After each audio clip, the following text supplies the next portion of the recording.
Good morning, everybody. I'm John from Legacy Woodworking Machinery, and today we're going to use a tool that I believe is one of the most underutilized tools in all of Aspire. We're going to use a tool called Copy Along Vectors, and we're going to use this today when we're building out a picture frame. Now, recently I was asked to draw a picture frame up for a client of mine, and I found this tool to be so important to building the frame. So the frame is a 60 by 36 inch frame, so obviously relatively large. This is for a painting. We wanted to make it kind of simple in the curvature, lay a leaf on it, and then do some bead and barrel. So we went ahead and laid out this contour shape here, and that's 3.5 inches here. So our first offset is going to be inwards, and we're going to go 3.5 inches. Okay, and now we have the beginning points of our frame. First thing we're going to do is we're going to go into our node mode and make sure that our start points are all in the same corner. So I'm going to hit P right there to give us our same start point there.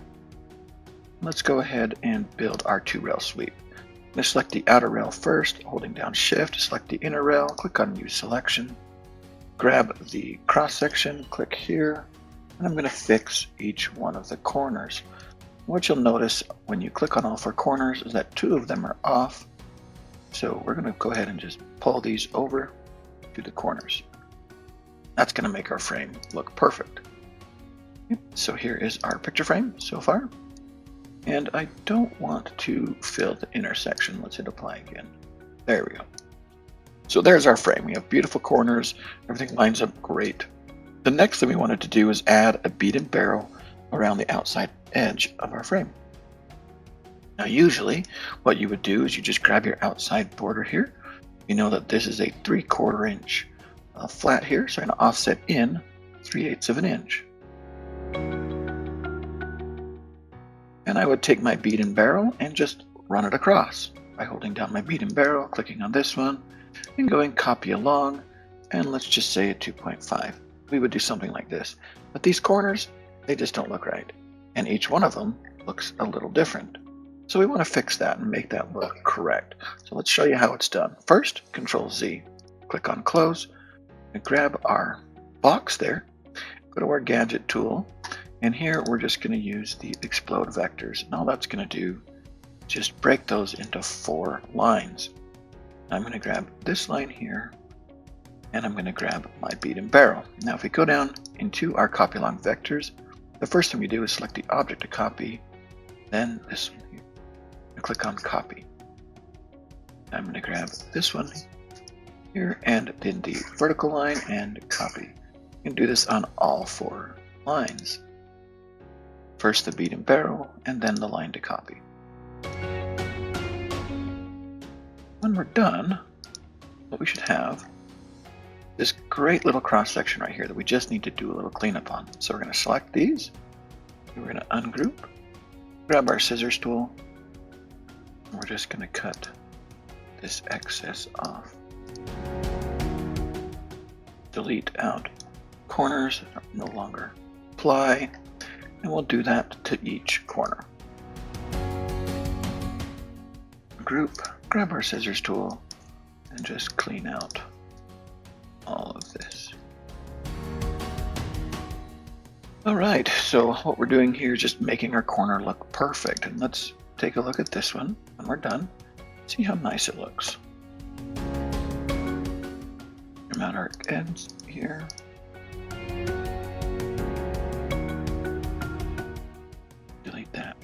Now you notice how the barrel comes in, bends around that corner, goes right back to beads. So that's just a quick and easy way to make sure that we get the perfect bead and barrel look to it and everything is aligned up perfectly. Let's go ahead and clean up our last one, and we'll go on to the one that's slightly more difficult, but honestly, quick, fast, and easy. Make it nice for us to do. Okay, so the next thing we need to do is we need to lay this 3D model on this curvature right here. So this whole thing right here is 3.5. Now minus 3/4, okay, that's going to bring it down to a 2 3/4. Divide that in 2 is 1 3/8, plus 3/4 is 2 1/8. So if my line were here, I'd bring it down to 1 3/8, but we're going to go down to 2 1/8. Let's go and do our offset. We're going to go inwards, 2.125, and that's going to put it right in the middle of my curvature here. Again, we're going to explode our vectors. So let's go Gadgets, Explode Vectors, explode them. Now, all that does, that just breaks these into single lines. Notice in our nodes that our start point is over here and our end point's over here. So it's going from right to left. We want to go from left to right. So I'm just going to change my start points so that everything is going in the right direction.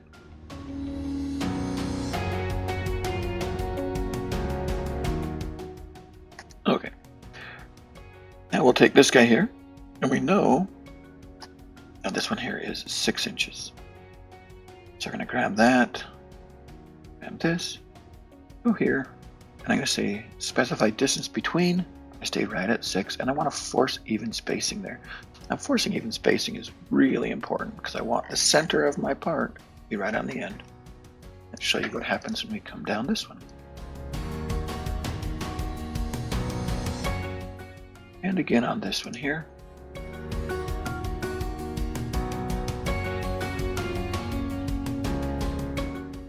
Finally on this one.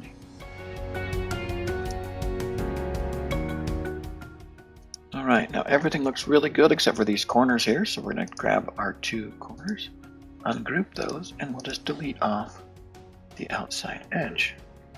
Again, what we're trying to do here is make sure that we have a perfect corner that looks like it was designed for it, because in fact it was.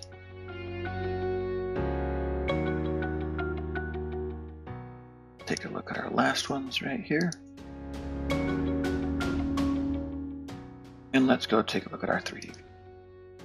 So here in the corner we have this great little piece here, goes around, everything matches up wonderfully. Let's add our bead and barrel to the top, and I think we're good to go.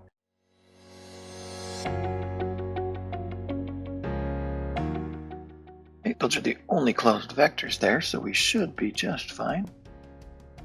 Make sure we don't grab that one, don't grab this one. Everything else is open, so it won't matter at all.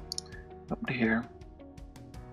What we're going to do, create our rounded shape. Now the profile height that we want to go is going to go about 60 degrees. Okay, and we'll go ahead. It's me a little grief about selecting open vectors here. It's going to say it can't do them, and it's right. So let's go ahead and uncheck those open vectors. Click. Go. Let's create our bead and barrel. See what our frame looks like now. Our components here, we have our bead and barrel. Here. Let's see what she does.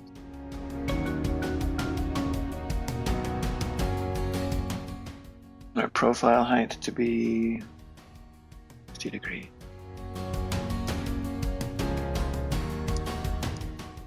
Right, there is our bead and barrel on the outside of our frame. Let's turn off our vectors so we can see that a little bit nicer. Here's our frame. It's now ready to be machined, cut out, or anything else you want to do to it. The thing I like about making sure that everything lines up perfectly, we have this beautiful connection here between the 2 leaves that match up also right down here. So you're actually building a perfectly symmetrical frame. Everything works perfect, all by using our copy along a vectors tool.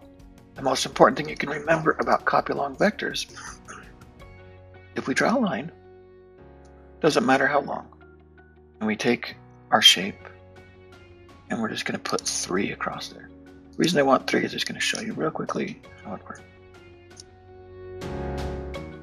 You'll notice that on the ends, it's tied right to the center of this model. So when I ungroup them, get rid of 1, it'll be perfect for my up-down. Of course, you can do more than 3, but the idea is that it's in a perfect relationship to the vertical line coming down from there, that you get that great corner. So always, always, always when you're building these, build your model. Now this is actually 2 pieces, 1 and then 2. Overlap them to where you like them, group them together, go ahead and build your copy along vectors to make your frame perfect. If you have any questions, give us a quick phone call. Thank you guys so much for your time today, and we look forward to working. Take care, be nice to each other, see you in the next one.